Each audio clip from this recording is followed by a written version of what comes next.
welcome back, folks. I hope everybody's excited. We took a slightly longer break than advertised, but it was all a ploy to see if anybody would subscribe to the Patreon and, fulfill Braden and I's lifetime dream of turning, not even a profit, but, have some kind of documentable income from this venture. But you all, strong of will, true of heart, did not. So we so here we come. So our little ploy, our fucking ploy failed, and we're back for season 4, episode 1. That is right. How many episodes is this now, Braden? Since we don't do like the Joe Rogan / everybody else. I think it's like 45, something like that. 40 fucking 5 episodes something of like that. Content. Good. That's nice. Seen any other good movies lately? I watched Barbarian last week. This will be another one that I thought they did a lot right. I thought Barbarian was quite good. But I don't know if it's like 90% on Rotten Tomatoes good. So kind of like coming back. I'm just hating on Rotten Tomatoes right now. But I would call it like a strong 7.5 out of 10 movie. And that's not even just like horror movie scale. That's like total scale. Which like might be why people are like loving it so much. But I think that Pearl looks more, and I haven't seen Pearl yet, so I can't like really attest to it one way or another. But I think Pearl looks better to me. With that being said, Barbarian had a sweet, I don't know, I don't want to spoil it, it's still in theaters, but Barbarian was cool. I would recommend checking it out.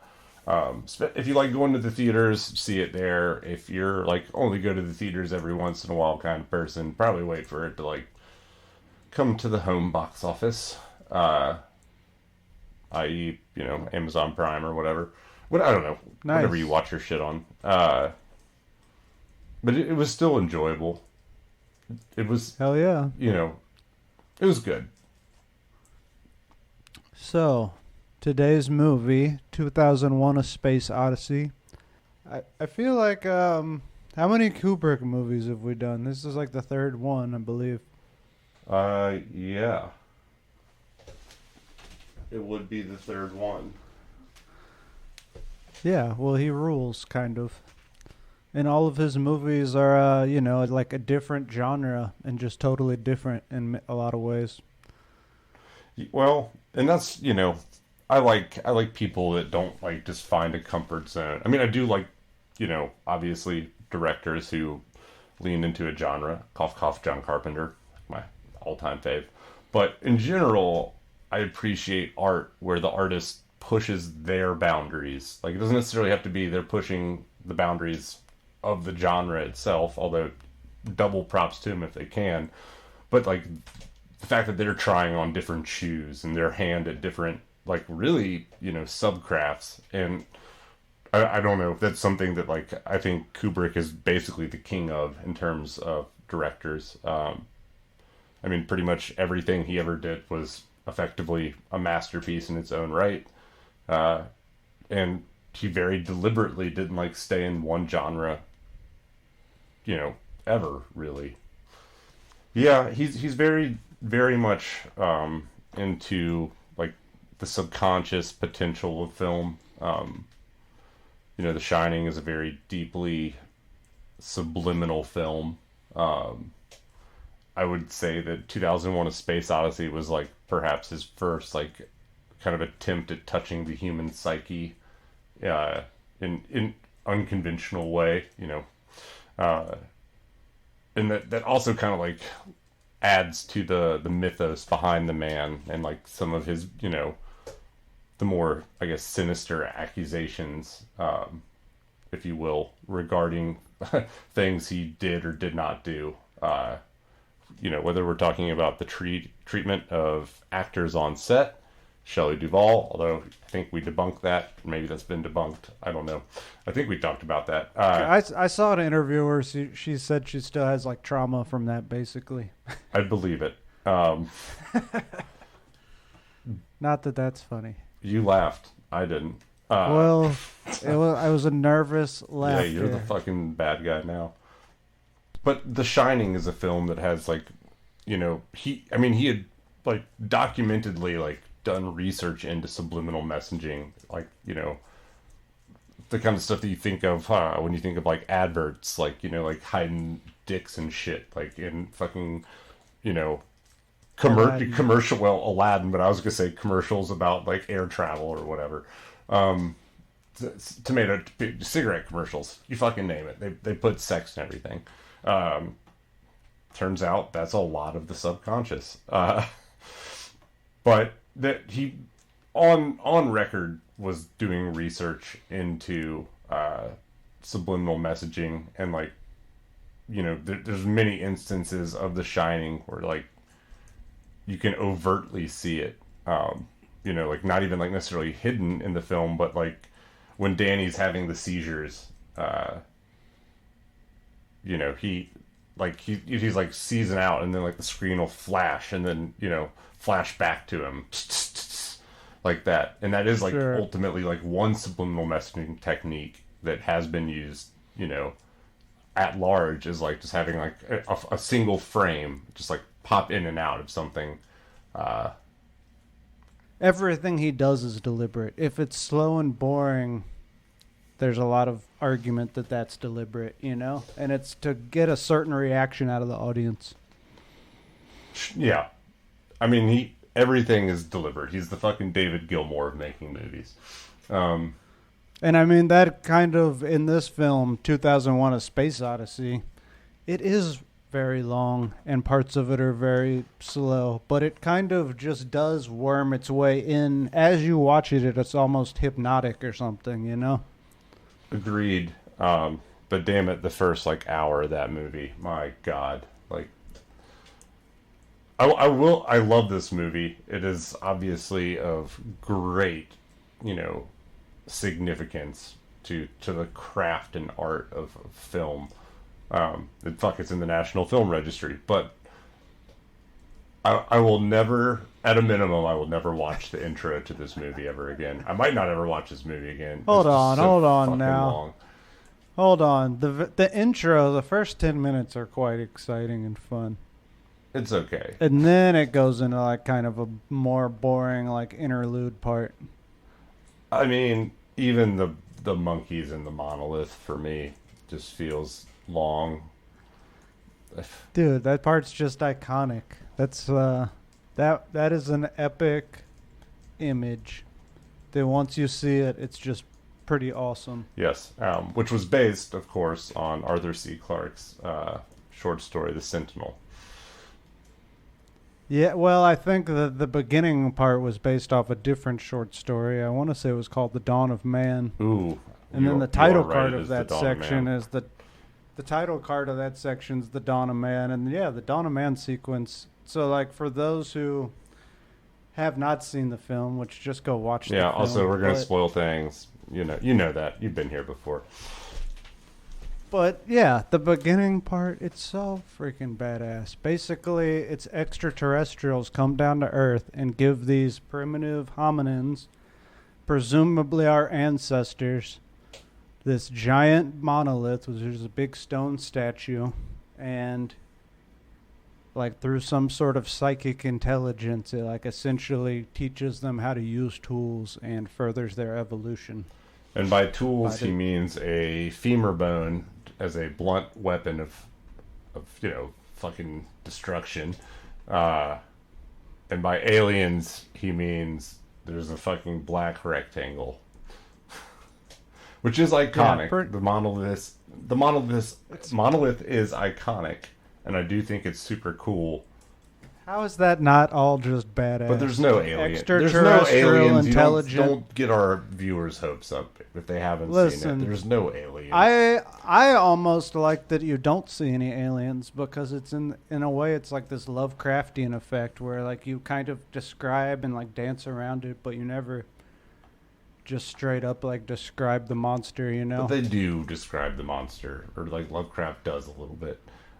Sorta, but it leaves a lot to the imagination. Sure. Carl, to the note about the aliens, Carl Sagan was like a scientific advisor on this film, and his input regarding like the thoughts on extraterrestrials is that they would probably be in all likelihood not hominid in shape. They wouldn't be bipedal. They wouldn't have two arms, a nice head. It's probably some wacky shit that we've never even thought of. So I think that was like a solution to that advice, right? Like, just don't show the aliens. Why bother? Interestingly, do believe Kubrick did try to film humanoid aliens and multiple times, and it just wasn't working. They scrapped it. And, like, unfortunately, all this, like, footage that they cut, a great majority of it does not exist now. Basically, when he realized he was going to die soon, he just, like, burned it all. Why? I have no idea. What a guy. But yeah, so I don't know. I love the Dawn of Man part, and I love the idea of it's probably because he extraterrestrial didn't burn it. The interference. CIA burned it because the fucking moon footage was in there, and well, that's very possible. As and well, I do think as we well should as all probably the parts get of into that. Eyes Wide Shut that couldn't fucking make it, to the final cut. All the horrific torture, sex, ritual scenes that he wanted to have included in that film. I mean, while we're on that, the moon landing. So famously, this came out about a year before the moon landing, I believe. Yep. Something like that. And famously, it is believed by many that they used like B-roll from 2001: A Space Odyssey to fake film the moon landing, and there's all sorts of like evidence on the internet. There is, just kind of fun. They claim,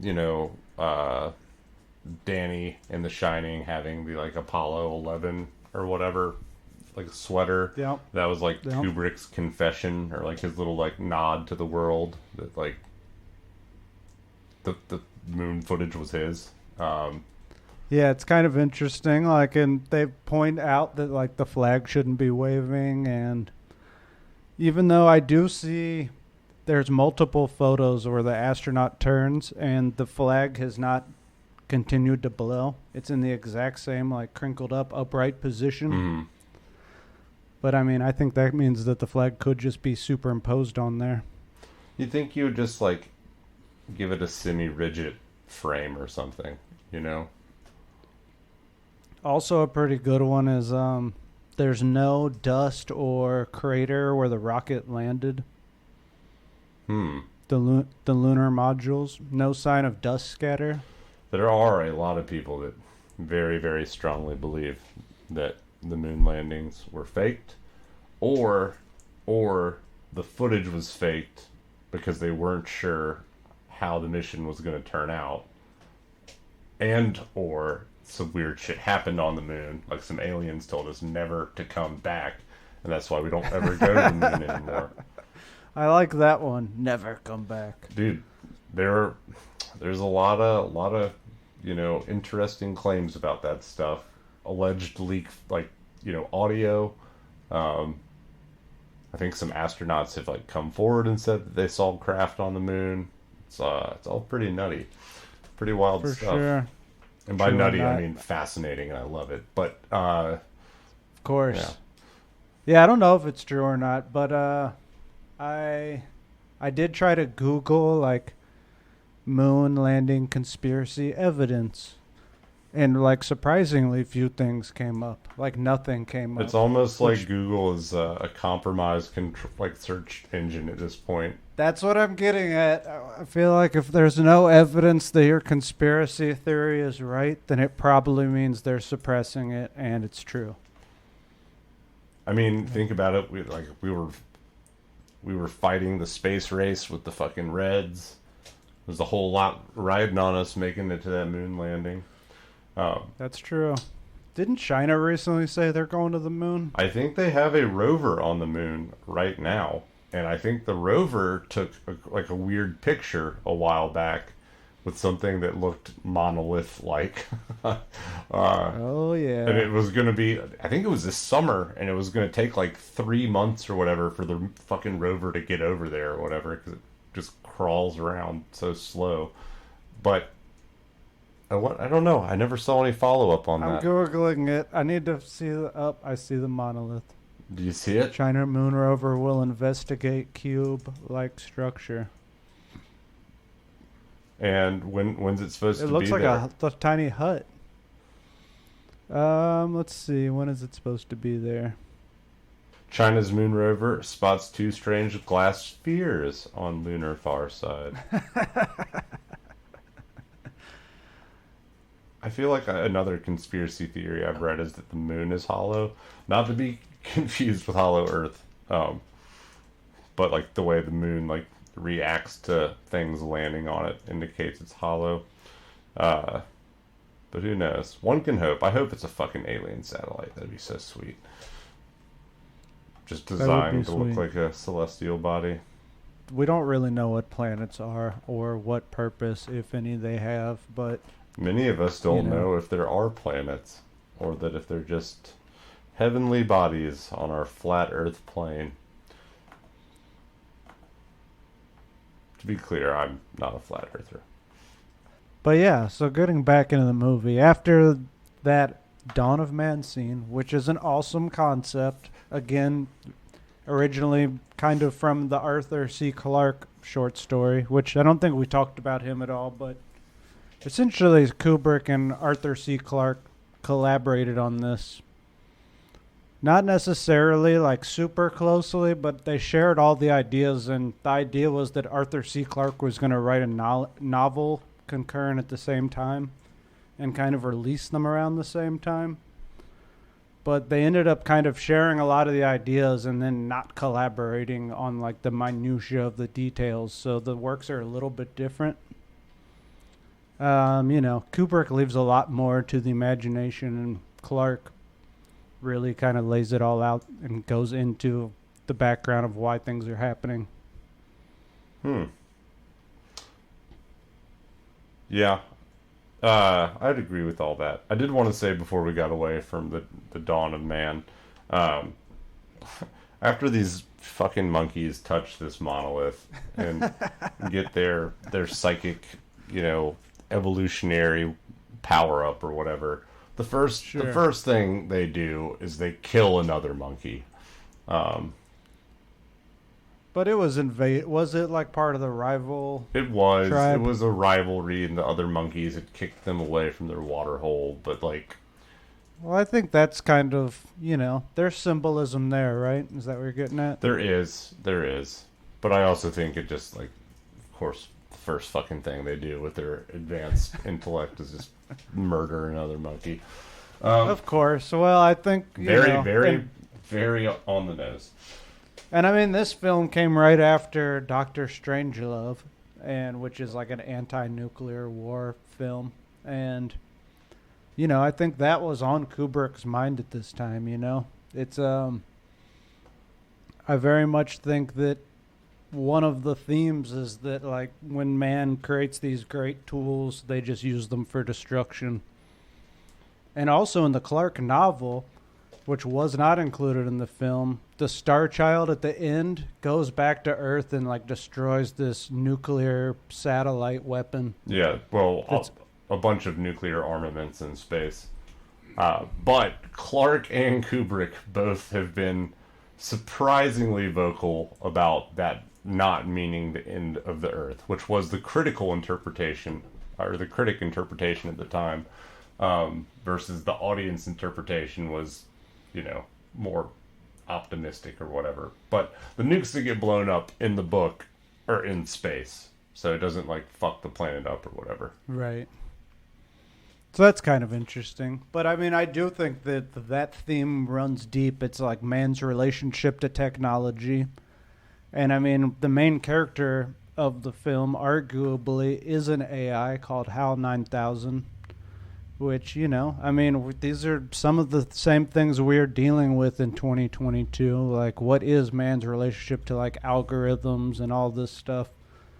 So, I mean, at that time, in 1968, pretty ahead of its time. Ahead of its time. Revolutionary.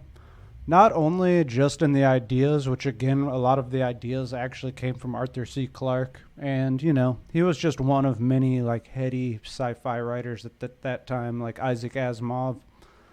And who was the other guy of the big three? Robert Heinlein or something? Yeah, Heinlein. But the other thing that makes this film so revolutionary is just, I want to say it was the first time that outer space travel had been accurately depicted in film. Before that, you had a lot of Star Trek and what's the other one? Forbidden Planet. Forbidden Planet. Yep.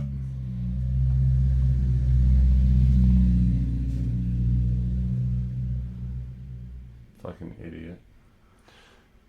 And those didn't look as good, They're kind of just clearly on a set. Whereas in 2001, A Space Odyssey, you feel like you're in outer space. You feel like you're watching a documentary. And I would say the boring part, that first hour or whatever, is kind of like a documentary of like day in the life of an astronaut.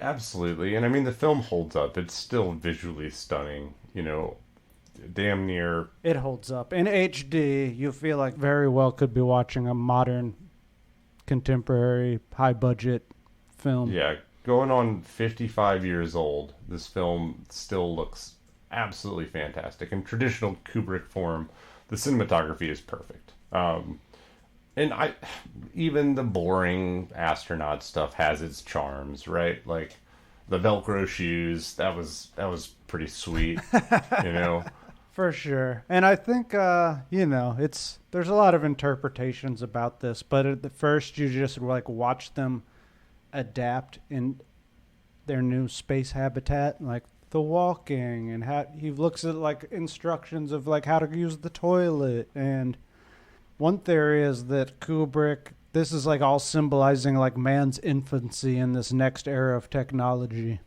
Yeah, I mean, he'd be right. We haven't done jack shit since then, hardly.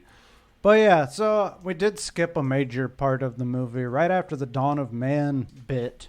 I think the next part's pretty cool too, and also very Lovecraftian in my opinion. But basically, this astronaut is going to this moon base, and apparently they've discovered something on the moon, right? And now we're essentially, supposedly in modern times or whatever.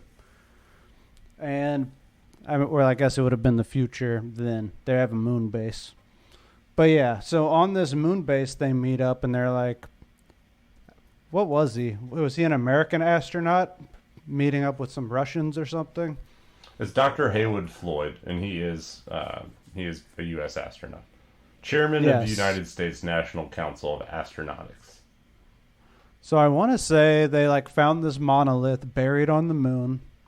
And then this small team goes there, and when they go up to it, it starts like screeching this horrible noise, and it's like a signal. It's a frequency. It's a waveform of some sort, And eventually we learn that, and this is expounded upon more in the book, but it actually sent a signal to the other third monolith that's on Jupiter.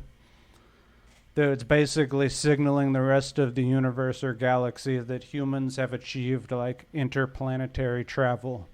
So essentially when they set this thing off, that's what propels them on their mission towards the monolith on Jupiter, because they realize it's sending a signal to Jupiter. So that's like the pretense of the entire mission of the next flight. It's like alien breadcrumbs. What's their spaceship called? The Discovery? The Discovery 1. Discovery 1. Yeah, so then next we get the Discovery 1, and there's a crew on the Discovery 1. 3 of them are in suspended animation, and 2 of them are running the operations of the ship.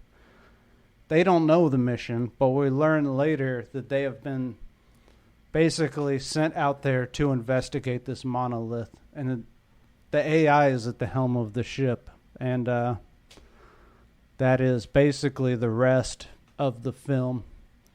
Presumably the middle part. The best part. It's the best part of the movie. Unless you're just like... the end's pretty fucking if you're cool. tripping nuts, the end is awesome. But... yeah, the supercomputer, the HAL 9000, as Braden said, he's like manning the ship.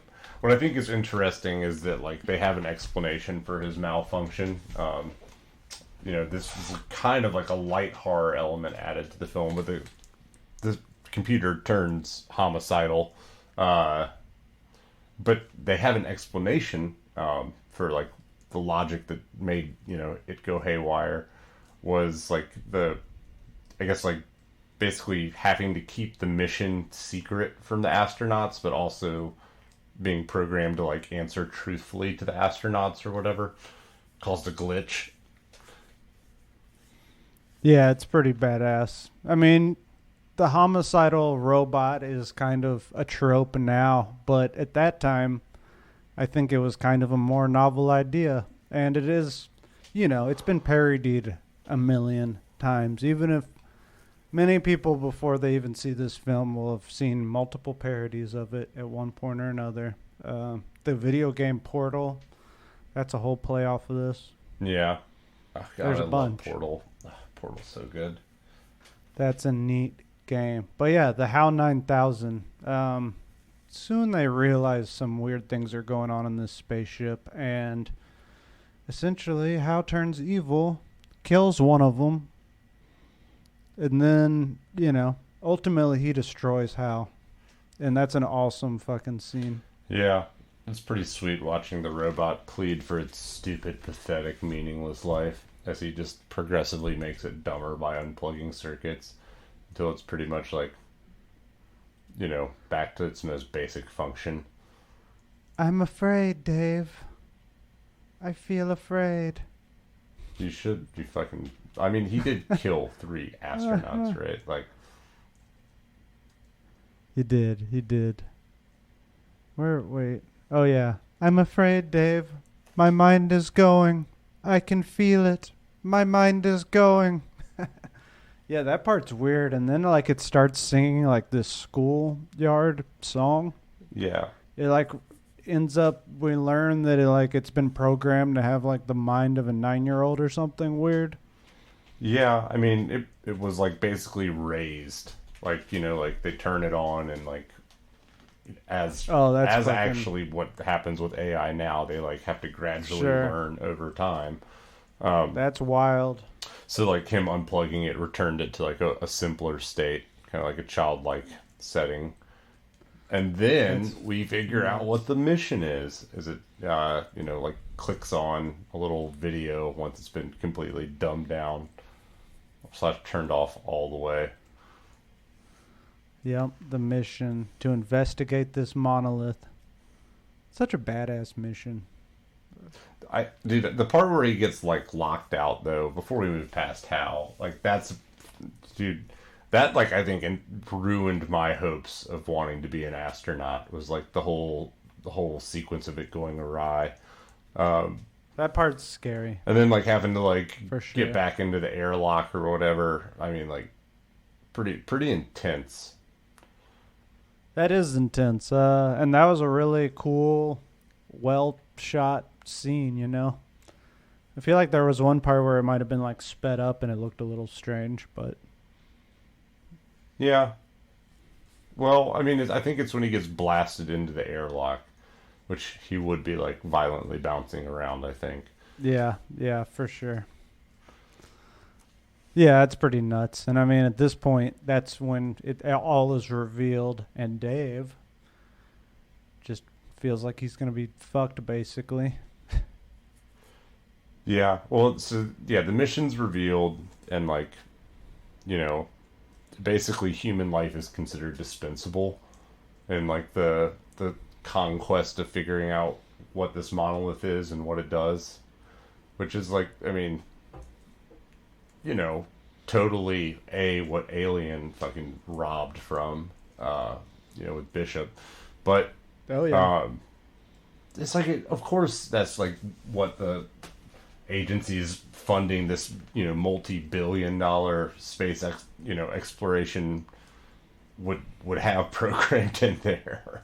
Sure. It's scary, man. What happens when your technology turns against you? Already has. I mean, that is like a legitimate fear of mine that, just who's in control of all this technology, and like, you know, whether it's social media feeding us like news through algorithms and stuff, or whether it's like, you know, someone having the ability to deactivate your car while you're driving it or something. Yeah. Or turn on your phone and listen to you or whatever, you know. Well, they've been doing that for like 20 years, so. True, but like presumably some of this is already starting to be done by like AI systems. Oh yeah, and they're gonna Pandora's out of the box mistakes on that one, and we will perish as a result. Some of us will not, at least immediately. We'll be the resistance, but most of you people, so willing to put the Alexa into their home, so willing to get another smart device, you know. Yeah. But sweetie, we've got to have a refrigerator that can show us our fucking Instagram messages. How else are we going to stay informed when we get our fat asses off the couch for 5 minutes to get a snack from the fridge? Oh yeah, once you can just get the robot to bring you a beer, it's over. All voice commands, listening to everything you say. We'll literally be in WALL-E, but like WALL-E mixed with 2001: A Space Odyssey. True. And I do think at one point we'll shed our physical bodies and just become ethereal cyborgs. I mean, I would be a cyborg, I think. If I could have like a Mega Man blaster for an arm or a Samus blaster, if you prefer the female variety. There you go. Once Dave gets to Jupiter, he finds the monolith. He kind of goes out in his little, you know, pod to investigate. It's called an EVA, extravehicular activity pod, an EVA pod. Good. Look how prepared and then I he sound basically for this goes episode. into this psychedelic swirl of colors, which is pretty fun. Yeah, once he gets to the monolith. Yeah. And then basically, I guess this movie, I don't think we said this, but it needs to be said that this movie was kind of, even though it was critically acclaimed, it was not a huge commercial success. No. And actually, it had a terrible reaction when it premiered. Similar to Igor Stravinsky's The Rite of Spring, where like basically his weird music created a riot. This has been compared to that, even though I don't think a riot was started, but basically a third of the theater walked out, including a bunch of like executives who like, you know, helped produce the film. And everyone was pissed off. Yeah, I remember as a kid like trying to rent this at Blockbuster or whatever, and my like dad was like, "I don't think you're gonna like it as much as you think you're going to." He was like, "At least not now." He's like, "Maybe in 20 years you'll enjoy it more." But like to 10-year-old me, he was spot on, because like I hadn't just seen, I'd seen Star Wars way before that, but I was big on Star Wars when I was 10 years old, as I feel like a lot of 10-year-old boys are. Sure. And girls, boys and girls. And everything else. I would have been like sorely upset and disappointed. Like I didn't even like Star Trek, and that like at least was like a kind of in between point from like Star Wars to 2001: A Space Odyssey, which I love Star Trek now. Obviously, The Next Generation is like one of my favorite shows of all time. I love Star Trek, but good call, Dad, I guess is what I'm saying. There you go. Yep. Yeah, I mean, I think I saw it pretty young, and I mean, the Dawn of Man part stuck with me. And then other than that, I just kind of remembered the guy like being on the spaceship, you know? Mm-hmm.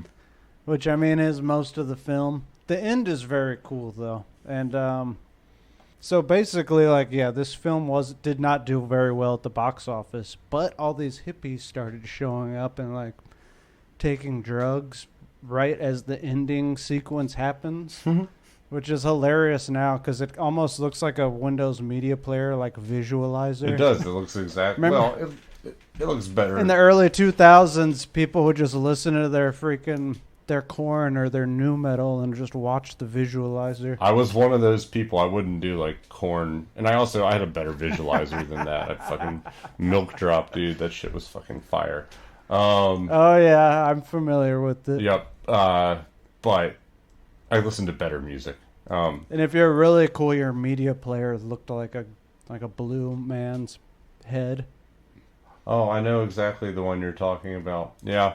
Um, I had a bunch. I had a bunch. The good old days.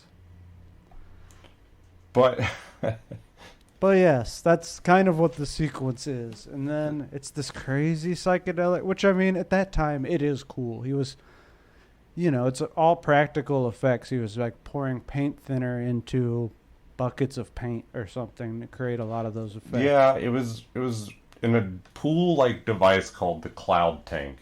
They would put Cloud tank sounds pretty cloud cool. tank does sound pretty cool.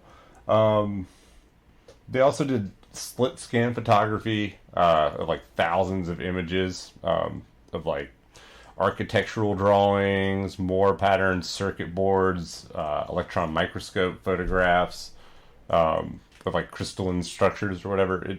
A whole bunch of stuff to get like all those crazy visuals. And then they also obviously did the landscapes, which take place or filmed in the Hebridean Islands, mountains of northern Scotland, and in Monument Valley, Colorado.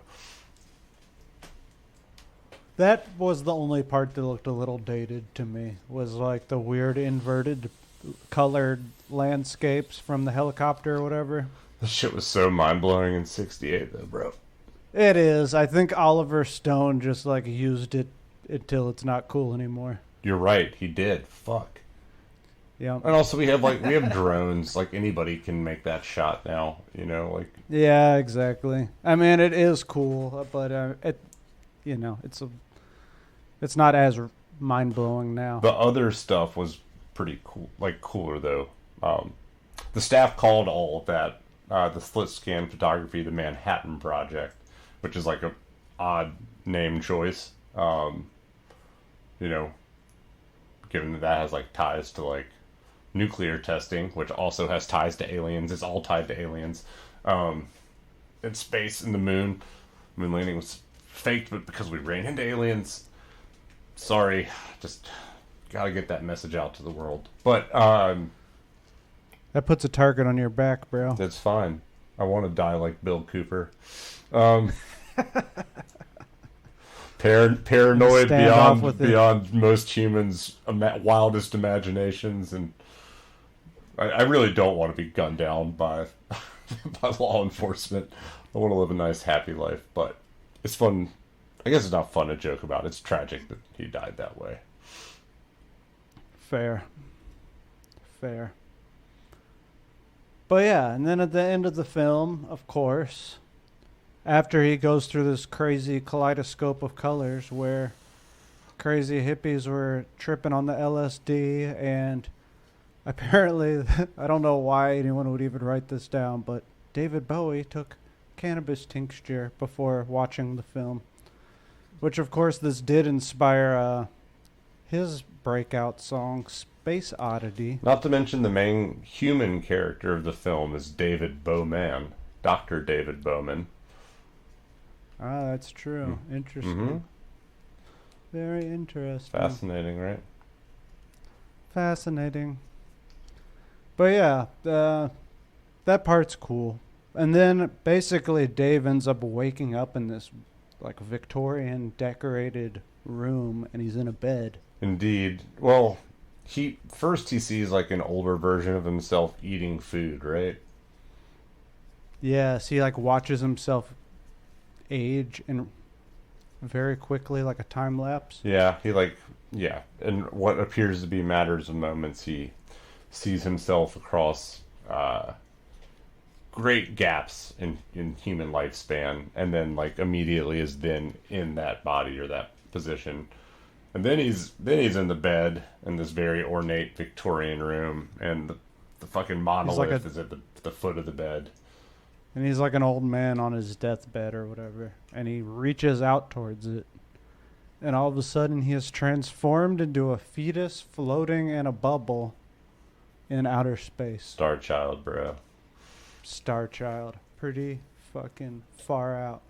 It is pretty far out. It's almost as far out as the Space Imp. Which Yes, we have a psychedelic garage rock band called Space Imp, so keep an eye out for Yeah, that. keep your eyes and ears out for that one. But yeah, so I mean, the end is really far out and weird, but I think, obviously the monolith at the beginning brought forth the next stage of human evolution. Presumably that's what happens at the end. Yeah, I mean that is again like Arthur C. Clarke and Kubrick both alluded to like a more optimistic ending. They didn't want to give, to quote Kubrick, a verbal roadmap for viewers to follow.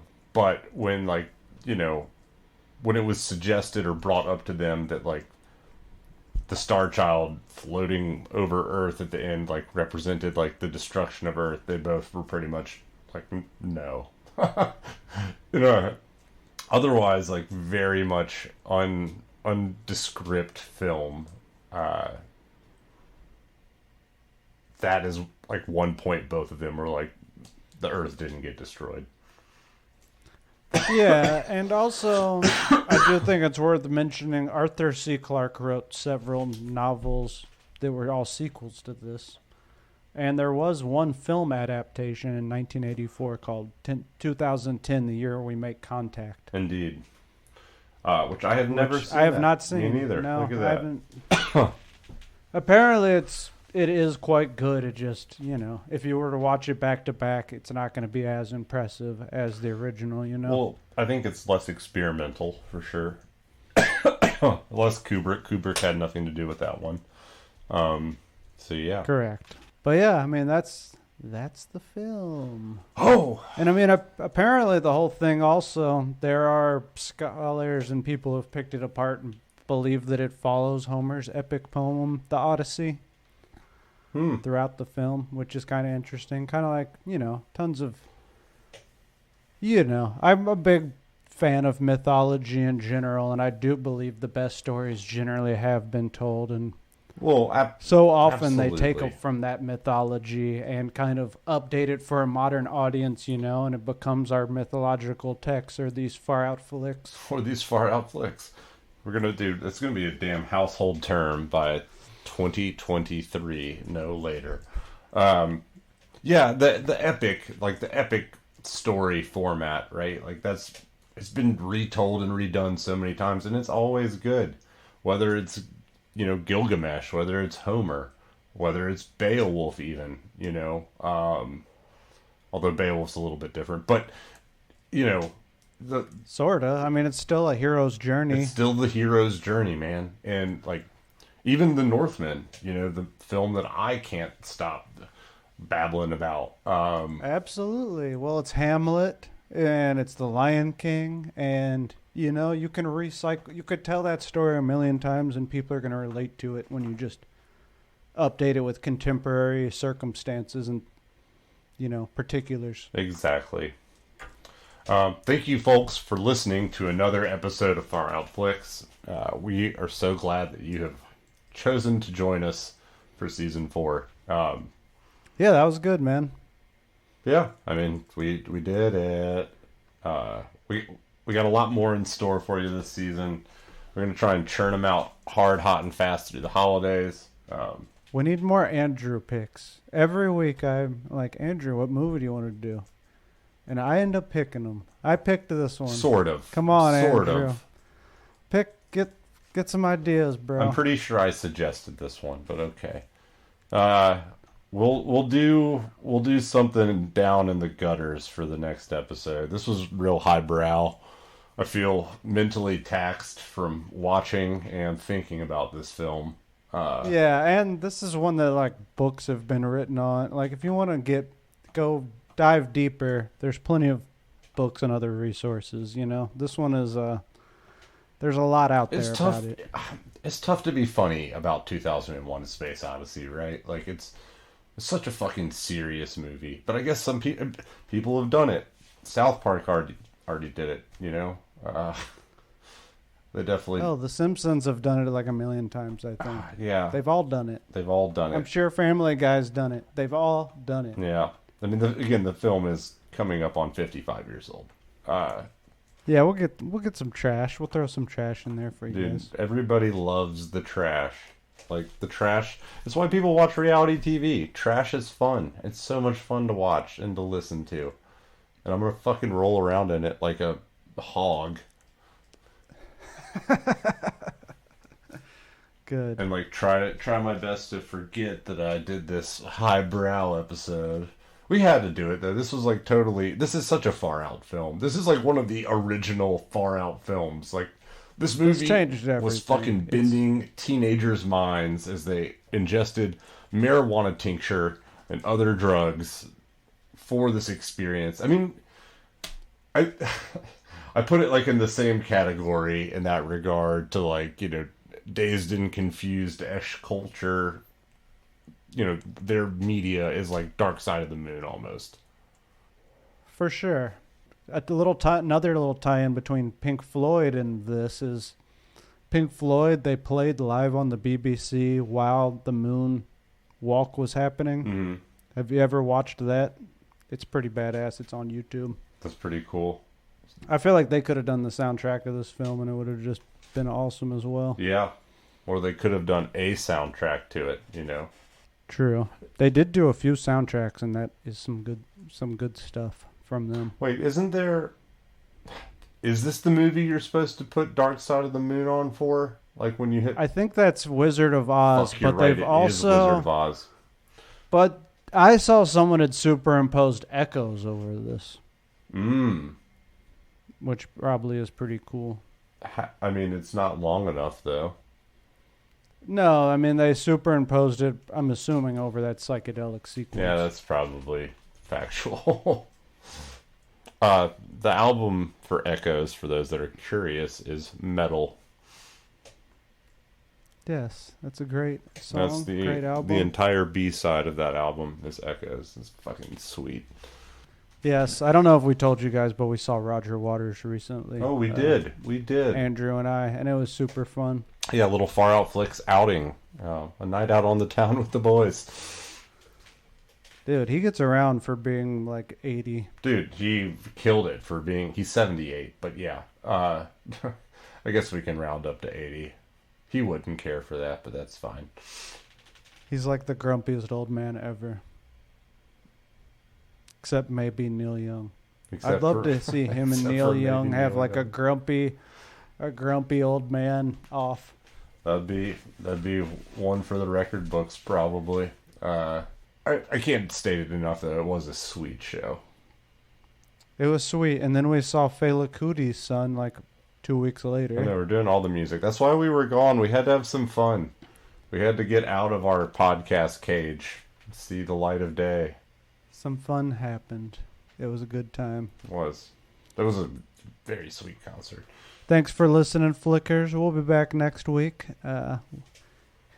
Keep on flicking. Thanks for listening. As always, like, share, subscribe, tell a friend. Tell us what you want us to do. You can send us an email at faroutflixpodcast@gmail.com or comment on our Facebook page, on literally any Instagram post. We'll see it and we'll respond to you. You can slide into the DMs. Am I leaving anything out? Or you could just go to our Patreon, Far Out Flicks Patreon, and subscribe for the one bonus content episode you would be eligible for. Okay, here's my promise to the audience. More coming. We'll get some more actually on there, and then will we really begin to beg for your money. Oh, God. Well, that's it, Flickers. Till next time.